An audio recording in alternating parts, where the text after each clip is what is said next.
Bismillahirrahmanirrahim. Assalamualaikum warahmatullahi wabarakatuh.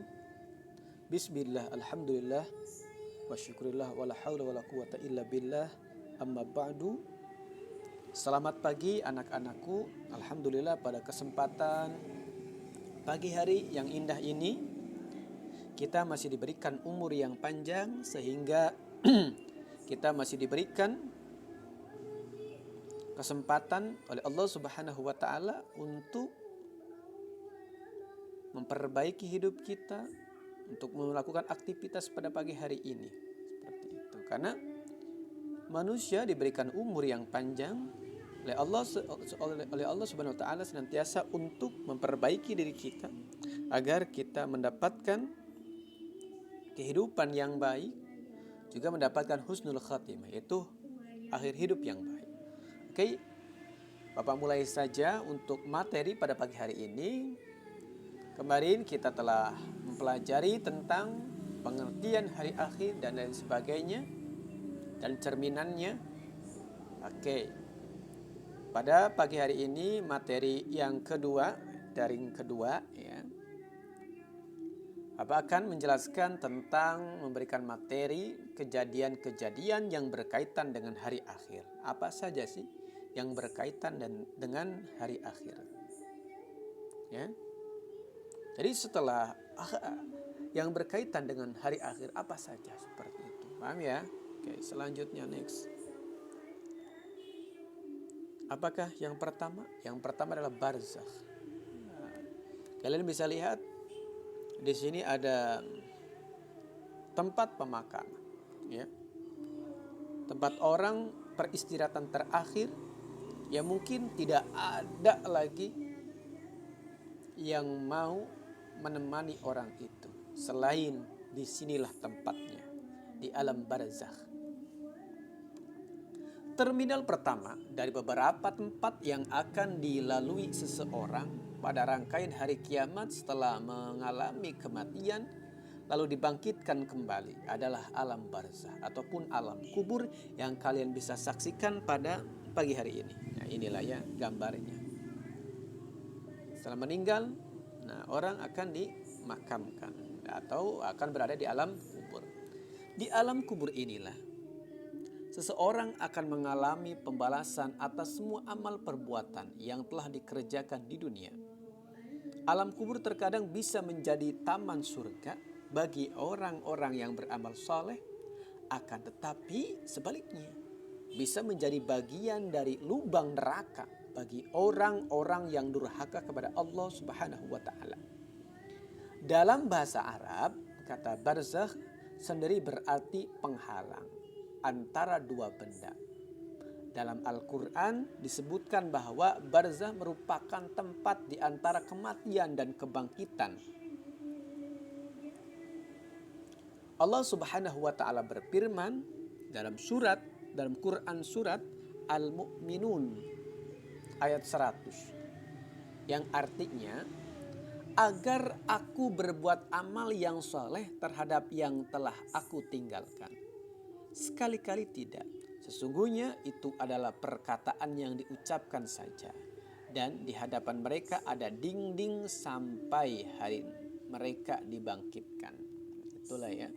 Jadi alam barzakh dari ini seperti itu. Jadi alam barzakh ini adalah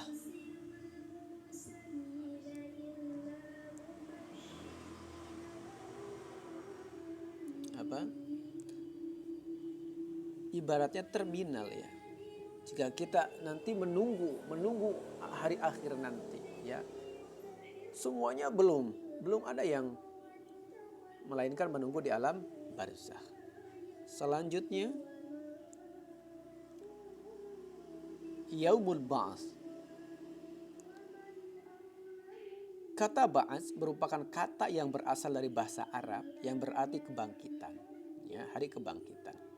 Setelah menjalani hari-harinya di alam barzakh, seluruh makhluk hidup akan dibangkitkan dari kuburnya melalui tiupan kedua sangkakala malaikat Israfil alaihissalam.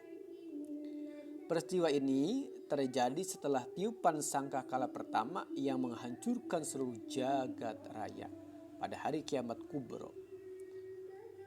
Keterangan mengenai masalah ini telah disebutkan dalam firman Allah Subhanahu wa taala Quran surat Az-Zumar ayat ke-68 yang artinya, dan ditiuplah sangkakala maka matilah semua yang di langit dan di bumi kecuali siapa yang dikehendaki Allah. Kemudian ditiup sangkakala itu sekali lagi. Maka tiba-tiba mereka berdiri menunggu putusannya masing-masing. Maka akan Allah adili. Ya. Pada hari Ba'ats, Allah Subhanahu wa taala membangkitkan dan menghidupkan kembali manusia dari alam kubur. Walaupun tubuhnya hancur dan tinggal tulang belulang yang tersisa. Kemudian Allah kembali membangkitkan mereka seperti semula. Lalu hiduplah mereka dan anggota tubuh mereka kembali utuh. Hal ini dijelaskan oleh Allah Subhanahu wa taala dalam Quran surat Yasin ayat 78-79. Artinya, dan dia membuat perumpamaan bagi kami dan dia lupa kepada kejadiannya. Ia berkata, siapakah yang dapat menghidupkan tulang belulang yang telah hancur luluh? Katakanlah, ia akan dihidupkan oleh Tuhan yang menciptakannya kali yang pertama. Dan dia maha mengetahui tentang segala makhluk. Itulah ya Quran surat Yasin. Dalil tentang Al-Ba'ats, ya, kebangkitan, hari kebangkitan. Selanjutnya apalagi yang berkaitan tentang hari akhir, yaitu alam mahsyar. Masya Allah, ya, alam mahsyar. Di alam akhirat untuk pertama kalinya seluruh makhluk dikumpulkan di satu tempat yang bernama padang mahsyar. Semua makhluk akan digiring dengan bertelanjang kaki serta tidak berpakaian sehelai pun menuju ke padang mahsyar. Jadi orang di padang mahsyar itu tidak menggunakan apa-apa, tidak menggunakan selai pakaian pun, ya. Yakni sebuah dataran yang berbentang luas tanpa batas. Masya Allah. Allah Ta'ala berfirman, wa yawma nahsyuruhum jami'an thumma naqulu lil ladzina asyraku ayna syurakaukum alladzina kuntum taz'umun. Artinya, dan ingatlah hari yang di waktu itu kami menghimpun mereka semuanya. Kemudian kami berkata kepada orang-orang musyrik, di manakah sembahan-sembahan kamu yang dahulu kamu katakan sekutu-sekutu kami? Quran surat Al-An'am ayat 22. Pada hari itu setiap orang akan sibuk dengan urusannya masing-masing. Mereka tidak akan lagi memikirkan urusan orang lain, bahkan urusan anak dan istrinya sekalipun. Pada hari itu setiap orang hanya mampu mengandalkan amal kebaikan masing-masing sebagai penolongnya. Allah Subhanahu wa taala menggambarkan keadaan saat itu dalam firman-Nya, yang artinya pada hari ketika manusia lari dari saudaranya, dari ibu dan bapaknya, dari istri dan anak-anaknya. Setiap orang dari mereka pada hari itu mempunyai urusan yang cukup menyibukkannya. Quran surat Abasa ayat 34-37. Alam mahsyar, Masya Allah. Selanjutnya, yaumul hisab, hari perhitungan amal. Setelah seluruh manusia dikumpulkan di padang mahsyar, mereka semua akan mendapatkan keadilan yang seadil-adilnya dari Allah Subhanahu wa taala melalui proses hisab. Tahu perhitungan amal perbuatan. Pada kesempatan itulah mereka akan menerima buku rapor amalan mereka yang telah direkam selama di dunia. Di antara mereka yang menerima buku raportnya dari sebelah kanan, namun ada pula yang menerimanya dari arah belakang. Allah Subhanahu wa taala berfirman yang artinya,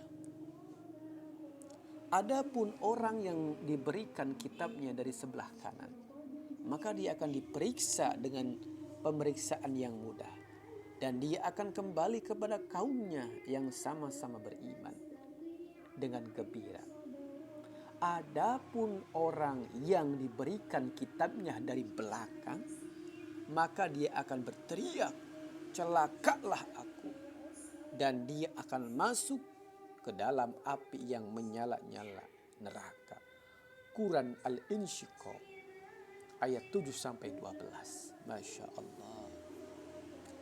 Pada hari itu juga semua organ tubuh manusia akan memberikan kesaksian. Tidak ada seorang pun yang bisa berbohong pada proses hisab. Karena mulut manusia yang sangat lihai berdusta pada hari itu dikunci oleh Allah Subhanahu wa ta'ala. Hal ini sebagaimana terungkap dalam firman-Nya. Al-yawma nakhtimu ala afwahihim wa tukallimuna aydihim wa tashhadu arjuluhum bima kanu yaksibun. Artinya, pada hari ini kami tutup mulut mereka dan berkatalah kepada kami tangan mereka dan memberi kesaksian kaki mereka terhadap apa yang dahulu mereka usahakan. Quran surat Yasin 36-67. 36 surat ke-36 ayatnya ke-65. 65 ya.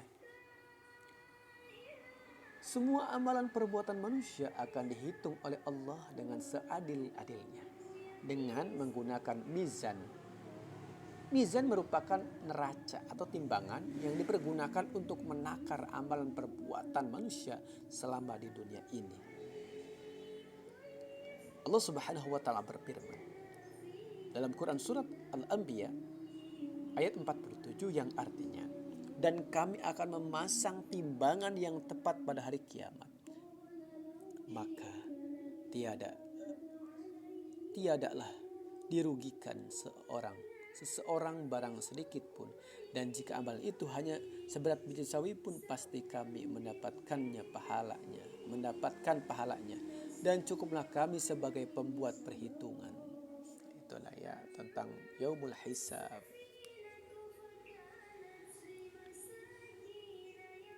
Manusia yang sebenarnya buta adalah mereka yang tidak tanpa dapat melihat adanya kematian di hadapan mereka. Maka kita harus mengingat kematian. Masya Allah. Selanjutnya ada sirat. Sirat adalah jalan yang membentang di atas jurang neraka. Barang siapa yang menempuh jalan yang lurus, siratal mustaqim, selama di dunia, akan menjadi ringan langkahnya di atas sirat akhirnya dan sekaligus akan selamat. Sebaliknya, barang siapa menyimpang dari sirat mustaqim ketika di dunia dengan berbuat maksiat kepada Tuhannya, maka dia akan terpeleset dari atas sirat dan jatuh dalam kebinasaan. Siapapun tidak akan melewatinya tanpa bekal amal soleh yang dikumpulkan selama hidup di dunia. Rasulullah Shallallahu Alaihi Wasallam telah menggambarkan dalam salah satu riwayat hadisnya mengenai ciri-ciri sirat yang akan dilalui oleh seluruh manusia sebagai berikut yang artinya. Dari Abu Sa'id, dia berkata, aku telah mendengar Abu Sa'id, dia berkata, aku telah mendengar Rasulullah Shallallahu Alaihi Wasallam bersabda, sirat akan dibentangkan di antara dua tepi neraka Jahannam berupa duri yang sangat tajam seperti duri tanaman sa'dan. Lantas orang-orang akan melewatinya sehingga ada orang yang selamat serta diselamatkan. Ada yang sempat terluka namun setelah itu selamat. Ada pula yang tertahan, bahkan ada yang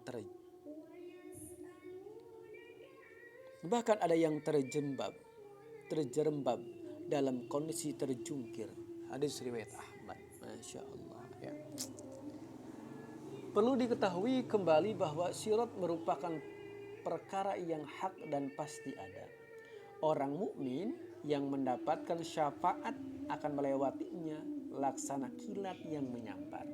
Sementara orang-orang yang tidak beriman akan tergelincir dan jatuh ke dalam neraka.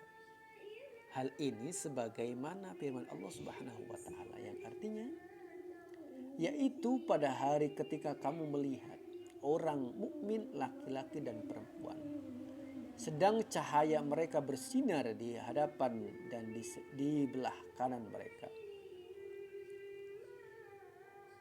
Dikatakan pada mereka, pada hari ini ada berita gembira untukmu, yaitu surga yang mengalir di bawahnya sungai-sungai yang kamu kekal di dalamnya. Itulah keberuntungan yang banyak. Dalam surat Hadid ayat 12. Yang selanjutnya adalah apa? Nah, ini yang paling ditunggu-tunggu oleh kita, yang mudah-mudahan kita masuk surga. Amin ya Allah ya Rabbal Alamin. Tentu kalau kita pengen masuk surga harus beramal kebaikan. Surga adalah tempat kenikmatan abadi yang suasananya tidak pernah terbayangkan akal pikiran.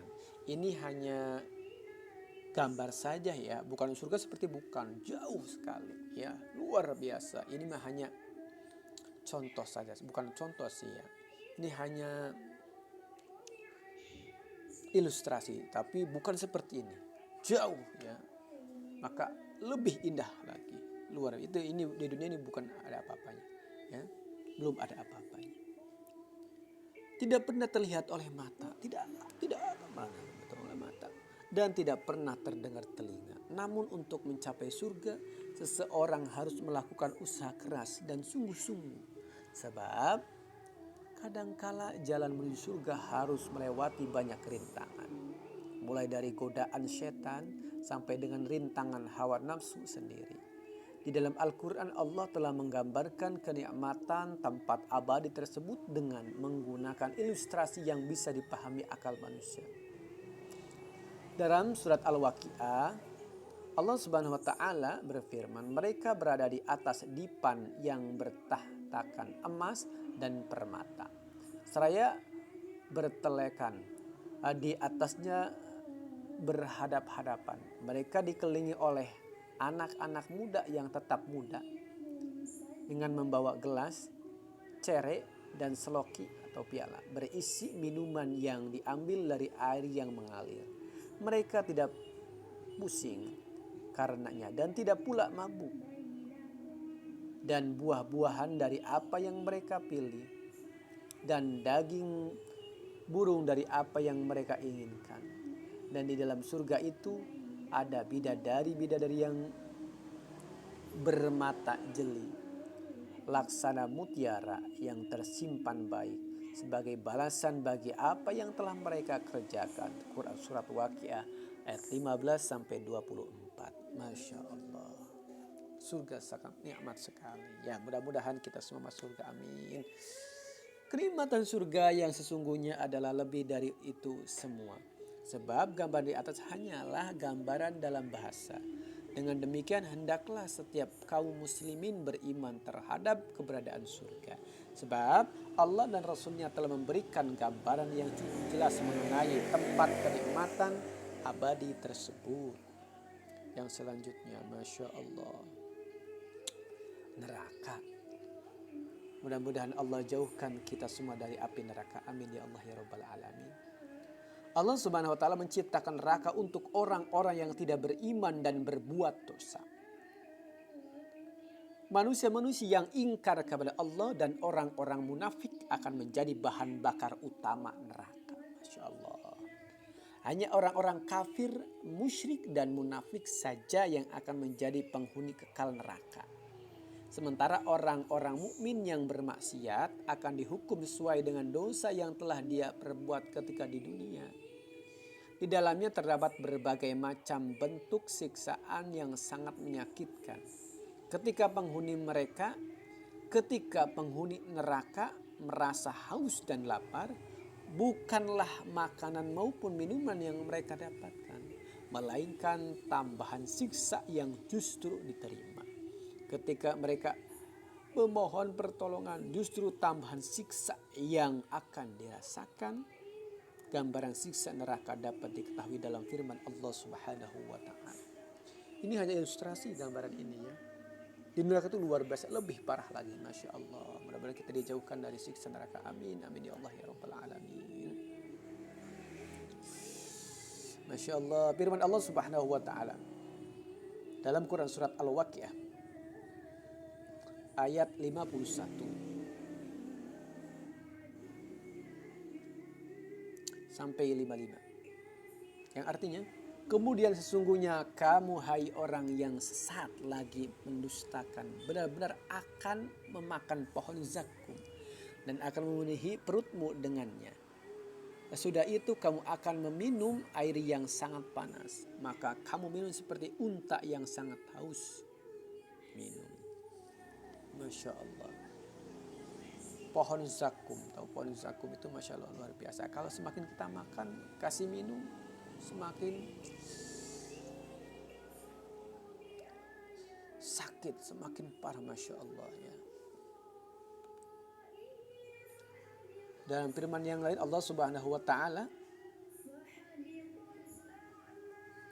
menyebutkan Quran surat As-Saffat ayat 64 sampai 67, yang artinya sesungguhnya dia adalah sebatang pohon yang keluar dari dasar neraka jahanam. Zakum tadi ya. Mayangnya seperti kepala syaitan-syaitan, maka sesungguhnya mereka benar-benar memakan sebagian dari buah pohon itu. Maka mereka memenuhi perutnya dengan buah zakum itu. Kemudian sesudah makan buah pohon zakum itu, pasti mereka mendapat minuman yang bercampur dengan air yang sangat panas. Masya Allah ya, makanannya zakum, minumnya air panas. Masya Allah, luar biasa kepedihan neraka itu. Mudah-mudahan kita dijauhkan semua dari api neraka. Amin ya Allah ya Rabbal Alamin.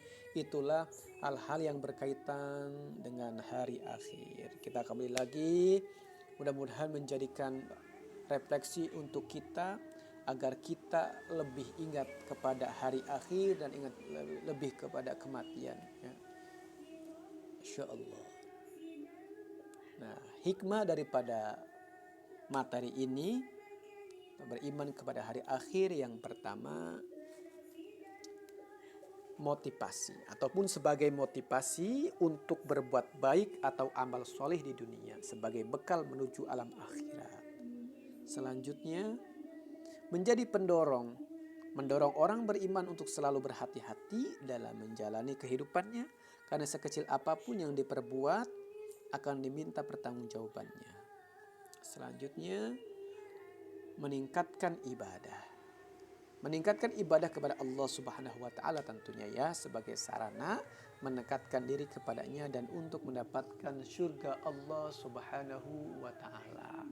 Mudah-mudahan kita semua menjadi ahli-ahli surga, amin ya Allah ya Rabbal Alamin, dan kita terhindar dari api neraka. Mudah-mudahan bermanfaat ya, mudah-mudahan menjadi refleksi untuk kita bahwasannya kita itu hidup hanya sementara. Nanti kita akan meninggal dunia, dan kita apabila ditakdirkan kita akan mengalami hari akhir ataupun hari kiamat. Mudah-mudahan bermanfaat, mudah-mudahan kita semua selalu meningkatkan ibadah kita kepada Allah Subhanahu wa Ta'ala dan menjauhi segala kemaksiatan. Amin ya Allah ya Rabbal Alamin. Kurang lebihnya mohon maaf karena Bapak banyak kesalahan, banyak kekurangan. Wallahul muwaffiq ila aqwamit thoriq. Summa assalamualaikum warahmatullahi wabarakatuh.